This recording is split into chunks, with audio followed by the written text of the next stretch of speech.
Police বাদ দিয়ে তৃণমূলে কোন গুন্ডার ক্ষমতা আছে গুন্ডামি করা?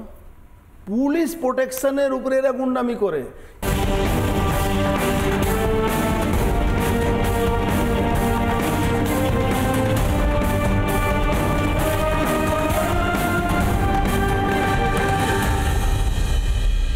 ক্রিমিনালদেরকে সিকিউরিটি দেয় পুলিশ, 400 কনস্টেবল ক্রিমিনালদের কি করে ওরা?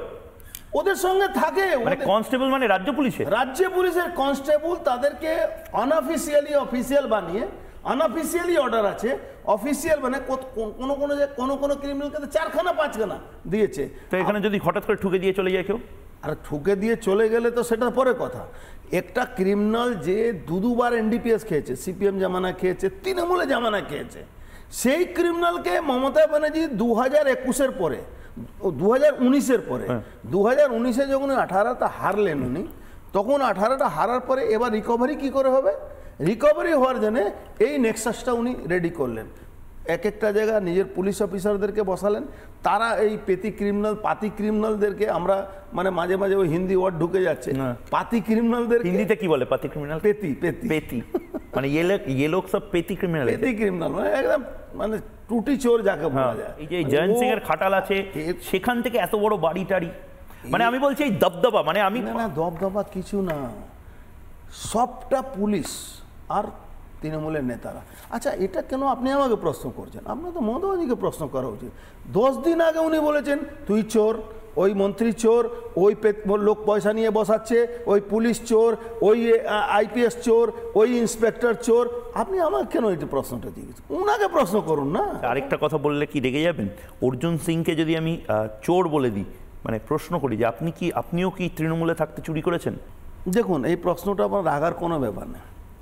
আপনি জার্নালিস্ট আছেন, আপনি প্রশ্ন, তৃণমূলে তো এই যে চোর চোর আপনি প্রশ্ন করতেই পারতেন, কিন্তু আপনি যদি আমার ইতিহাস খুঁজেন, বিগত ইতিহাস, এখনও হেরে যাওয়ার পরে রোজ সকালবেলা 40,000 30,000 টাকা মানুষকে রোজ বাড়তে হয়, প্রতিদিন 40-30 হাজার টাকা। আমার একটা এমন লোক, যে লোকটা ব্যবসা করে পলিটিক্স করে ব্যবসা করে না।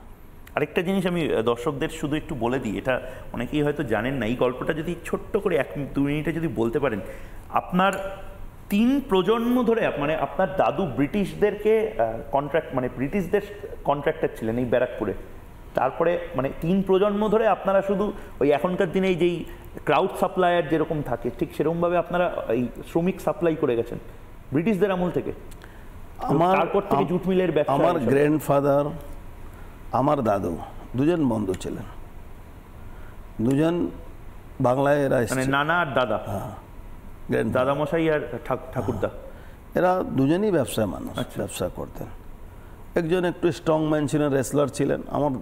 আমার যিনি গ্র্যান্ডফাদার, তিনি দবং ব্যাপারটা আপনার দাদা মশাইয়ের থেকে এসছে না? দবং ফবং কিছু না। আমি যদি কোনো অন্যায়কে প্রতিবাদ করতে হয়, তাকে আপনি যদি দবং বলে, আমার কিছু বলার নেই। আমি যদি অন্যায়ের প্রতিবাদ তো কবিতা লিখেও হতে পারে, অন্যায়ের প্রতিবাদ তো মোমবাতি জ্বালিয়ে, ওটা আপনারা করতে পারেন, এটা আমরা পারি না। আমি কবিতা লিখতে পারি না। আপনারা, আমি তো দেখেছি শুনুন, ওই ক্যান্ডেল দেখিয়ে ওই অপরাধীরা পালিয়ে যাবে, এটা সেই অপরাধের যুগ আর নেই। মানে আপনি ক্যান্ডেলের জায়গায় চাকু দেখিয়ে, না চাকু লাগে না, অনেক রকম ব্যবস্থা আছে। আর ক্যান্ডেল দেখিয়ে ওই এই ন্যায় পাওয়া যায় না, ওসব গল্প ওই আপনার টিভি মিডিয়াতে দেখাবার জন্য ভালো আছে। ক্যান্ডেল দেখিয়ে ওই কোনো অপরাধী, আপনি এই জয়ন্ত যাদবকে আপনি ক্যান্ডেল দেখিয়ে তাড়াতে পারবেন?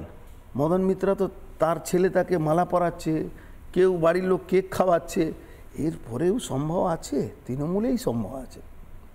এটা কিন্তু অন্য লোক করতে পারে না। সৌগত রায় তো থ্রেট খেয়ে গেছেন, আপনি ফোনে থ্রেট দিয়ে। আচ্ছা, থ্রেট খেয়ে গেছেন, তাহলে ধরছেন না কেন? আপনার পুলিশ, আপনার সব কিছু সিস্টেম, আপনি থ্রেট খেয়েছেন, মমতা ব্যানার্জিকে রিজাইন করে আসুন।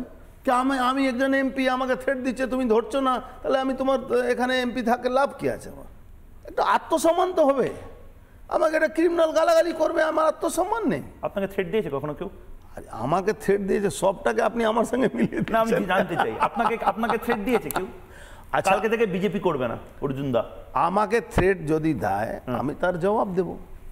আমি কান্নাকাটি করে মোদিজির কাছে গিয়ে বলবো না কি আমাকে অ্যাক্সেলারেট দিয়েছে। আচ্ছা, আমাকে অর্জুনদা একটা কথা বলুন, ধরুন কালকে আমি একটা নেতা হলাম, একটা এমপি হলাম, এমএলএ হলাম, আপনিও তো অনেক দিন ধরে ভাটপাড়া ব্যারাকপুরে দেখছেন, মানে যে ধরুন একদম যে সাধু সন্ত যার পাশে 100 প্রজন্ম ধরে কোনোদিন গুন্ডা খারাপ লোকেদের পাশেই আসে না, তাকেও কি নেতাদেরকে নেতা হওয়ার জন্য এই গুন্ডাদেরকে ম্যানেজ করে চলতে হবে? মানে এই সিস্টেমটা বদলানো যাবে না? না না না না, এটা আপনি এটা ভুল করছেন। এখানে বামপন্থী জামানা থেকে এটা ফসলটা তৈরি শুরু হয়েছে, মানে বীজটা পোতা হয়েছে। ভোট করবে বাংলায়, সারা ভারতবর্ষে ভোট হয়, আর বাংলায় ভোট করাতে হয়। ভোট করাতে হয় মানে কিরকম? মানে গুন্ডাদেরকে দিয়ে লুট করে ভোট করাতে হয়। তো সেটা সংস্কৃতিবান বামপন্থীরাও করতেন? 100% করতেন, ওখান থেকে তো শিখেছি। তো মার্কস লেনিন এই সমস্ত ভালো সব গল্প ছাড়ুন। মার্কস লেনিন বইতে ভালো লাগে, মার্কস লেনিন বলতে ভালো লাগে, গণতন্ত্রের কথা মাইকে ভালো লাগে। গণতন্ত্র আছেটা কি? তা বাংলাকে গণতন্ত্র আছে? তো ভোটটা করাতে কি করতে হয়? ভোট করাতে হলে যেটা করতে হয়, তারই ফসল তো জয়ন্ত, তারই ফসল তো শেখ শাহজাহান, তারই ফসল তো জেসিবি, তারই ফসল তো সৈকত মোল্লা, এরাই তো তার ফসল। এদেরকে পুষতে হলে কি করতে হয়? যেটা পুলিশ প্রোটেকশন দিন, তার মাল তুলবে, সেখান থেকে আপনিও নিন, ওদেরকেও ছেড়ে দিন। বিহারেও আপনি বিশ্বাস করবেন না, নাও করতে পারে, আমার কিছু করার নেই, 3 দিন আগে লোক জানে কি 3 দিন পরে ভোট আছে। ভোট দেয়, দুই পক্ষই ভোট দেয়, যে জিতলো জিতলো, যে হারলো হারলো, সবাই আবার বাহাল তবিয়াতে আছে। এখানকার মতন টোটো চালাতে দেয় না, অটো চালাতে দেয় না, বিজেপিকে ভোট দেওয়ার জন্য আপনার কি নাম হকারদেরকে তাড়িয়ে দিতে হচ্ছে। শহরাঞ্চলে 61টা মিউনিসিপ্যালিটিতে হেরেছেন, তার জন্য সাফাই অভিযান চালাতে হচ্ছে। আর যেই ওই মুসলিমদের এলাকা যখন পড়ছে, সেখানে তো ওনার আইনটা চেঞ্জ হয়ে যাচ্ছে। আচ্ছা, অত উনি বলছেন কি জয়ন্ত অর্জুন সিংয়ের লোক, বাড়িতে তো পুকুর ভরাট করে করেছে, ভেঙে দিন না রাতারাতি। কে কে কে? ওই জয়ন্তর বাড়িটা তো পুকুর ভরাট করে করেছে। তো ওখানকার মিউনিসিপ্যালিটি কোনটা? ওই গোপাল সাহার চেয়ারম্যান। ওখানে ওখানে মজার ব্যাপার, ওখানে 3টে রাসায়ন আছে। গোপাল সাহা সবার ক্রাউন আছে, ওর সঙ্গে আছে রাজু ঘোষ বলে একটা কন্ট্রাক্টর, আর একদিকে জয়ন্ত মদন মিত্র, আর রিন্টু তাকে কন্ট্রোল করে আমাদের মলয় ঘটক, ওর আত্মীয় স্বজন কাকা মামা কি বলে আমি জানি না। ওর রিন্টু হলো ওখানকার বড় এই সেচ দপ্তরের কন্ট্রাক্টর। মানে ও সবসময় দেখবেন সিসিটিভি ক্যামেরা, মলয় ঘটক তো চ্যালেঞ্জ করতে পারেন, তো বাড়ি তার সিসিটিভি ক্যামেরা খুলে বের করে দেখুন কি মলয় ঘটকের বাড়ি সবসময় বসে থাকে কিনা।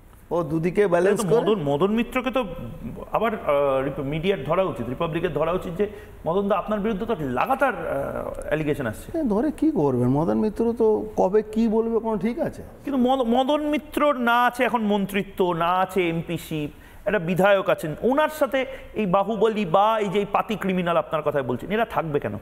মানে ক্ষমতার সাথে তো এমএলএ তো আছে না, এমএলএ তো আছে ওখানে মাল তোলার জন্য, সেটাই এনাফ আছে। দেখুন বেলঘরিয়াতে, মানে মালের ভাগগুলো কিরকম ভাবে? দেখুন বেলঘরিয়াতে বা কামারহাটি বিধানসভাতে অনেক পুরনো কারখানা বন্ধ হয়ে গেছে। আচ্ছা, পুকুর ছিল ভরাট হয়ে গেছে, বহু লোকের জমি ছিল একটা সময়, ওখানে বৌদ্ধিষ্ট বাঙালিরা থাকতেন, তাদের জমি জায়গা ছিল, মোটামুটি সব দখল করে বেশি দিয়ে। কারা দখল করে না? এদের মতন লোকেরা। আমার একটা জানাশোনা, কারখানাগুলো যেগুলো বন্ধ হয়ে গেছে সেখান থেকেও মাল তুলে নেয়। মাল তো চলে গেছে, অনেক আগে তুলে নেয় মাল, বিক্রি করে সব বিক্রি করে, এখন লোহা লক্কর সব ওরা ট্রাক লাগিয়ে বিক্রি করে পুলিশের সাহায্য নিয়ে। আমি আপনাকে নাম দিয়ে দিচ্ছি, বেনি ইঞ্জিনিয়ারিং ওখানে আছে, যান খুঁজুন তো কি আছে ওর মধ্যে, কিছুই নেই। আমি নাম দিয়ে দিচ্ছি, ব্যারাকপুরে 3টে কারখানা নাম, সরকারি কারখানা ছিল এনপিটি নিকো পাইপ বলে, কারখানাতে কিছু নেই, সব মাল চুরি হয়ে গেছে, ধুয়ে মুছে সাফ হয়ে যাচ্ছে, মাটি অবধি বেচে দিচ্ছে। ইট তো বিক্রি করছে, মাটি বেচে দিচ্ছে।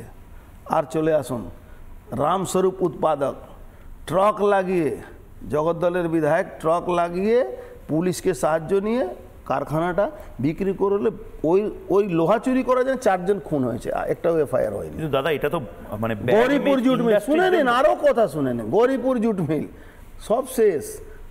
মাঝে বোকা বানাবার জন্যে ওই বললো কি মলয় ঘটক কি কারখানা চালু হচ্ছে, কারখানাতে প্রায় 160 কোটি টাকা শুধু ব্যাংকের বাকি আছে, প্রায় 200 কোটি 300 কোটি টাকা পিএফ ইএসআই গ্র্যাচুইটি বাকি আছে। ইন্ডিয়ান জুট মিল অ্যাসোসিয়েশন তারা মলয় ঘটককে চিঠি লিখে বলেছে যে ভায়োলেন্ট অ্যাসল্ট ম্যানেজমেন্ট স্টাফের ওপর আর স্ট্রাইক এত বেড়ে গেছে যে আমাদের মিলের যারা মেম্বার আছেন তারা বলছেন আমরা মিল চালাতে সমস্যা হচ্ছে।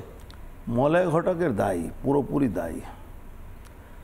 আইএনটিটিউসি নামে ডাকাতি হচ্ছে। আমার লজ্জা হয়, আমি এই দলটা জন্মলগ্ন থেকে করেছিলাম একটা সময়, লজ্জা হয়। আমরাও ট্রেড ইউনিয়ন, আমাদের দেশটাই হলো ট্রেড ইউনিয়ন, আমরা কারখানাটাকে বাঁচিয়ে রাখতাম, আর এরা কারখানাটাকে তুলে দেওয়ার জন্য কাজ করে। আর তৃণমূল থাকাকালীন বহুবার কমপ্লেন করেছিলাম আমরা, কিন্তু কর্ণপাত নেই। রিগ্রেট করেন, খারাপ লাগে বিধানসভায় একটা সময় মমতা বন্দ্যোপাধ্যায়ের সামনে বা তার জন্য বিধানসভা ভাঙচুরের আপনিও অংশ ছিলেন? না, কষ্ট হয়, নিশ্চয়ই হয়, কিন্তু অনেক জিনিস হওয়ার পরে শিখতে হয়। মমতা ব্যানার্জির উপরে কেউ যদি বিশ্বাস করে সে ভুল করবে, ভুল করবে। বিরোধী দল যদি নিজেকে ঠিক করে সাংগঠনিক দিক থেকে ঠিক করে না লড়াই করে,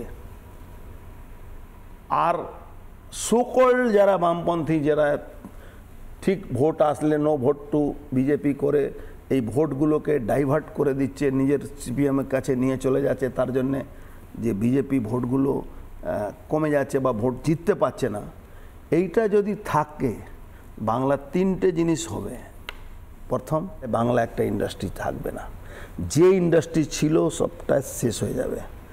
3 নম্বর হলো বাংলায় ডেমোগ্রাফি ভীষণভাবে আঘাত দেবে বাংলার শান্তিপ্রিয় মানুষকে, যে আঘাতটা বরদাস্ত করতে পারবে না। একটা নতুন বাংলাদেশ তৈরি হওয়ার জন্য রেডি থাকুন। বেশ বড় কথা বললেন, অনেকগুলো কথা অর্জুন সিং আজকে বললেন। জানতে চাই বাংলাতে এসে, অনেক ধন্যবাদ অর্জুনদা রিপাবলিক বাংলাতে আসার জন্য এবং চোখে চোখ রেখে ময়ূকের সাথে এই কথাগুলো বলার জন্য। Thank you so much. জানতে চাই বাংলা আজ এ পর্যন্তই। অন্য সব খবর দেখার জন্য চোখ থাক রিপাবলিক বাংলায়। কথা হবে চোখে চোখ।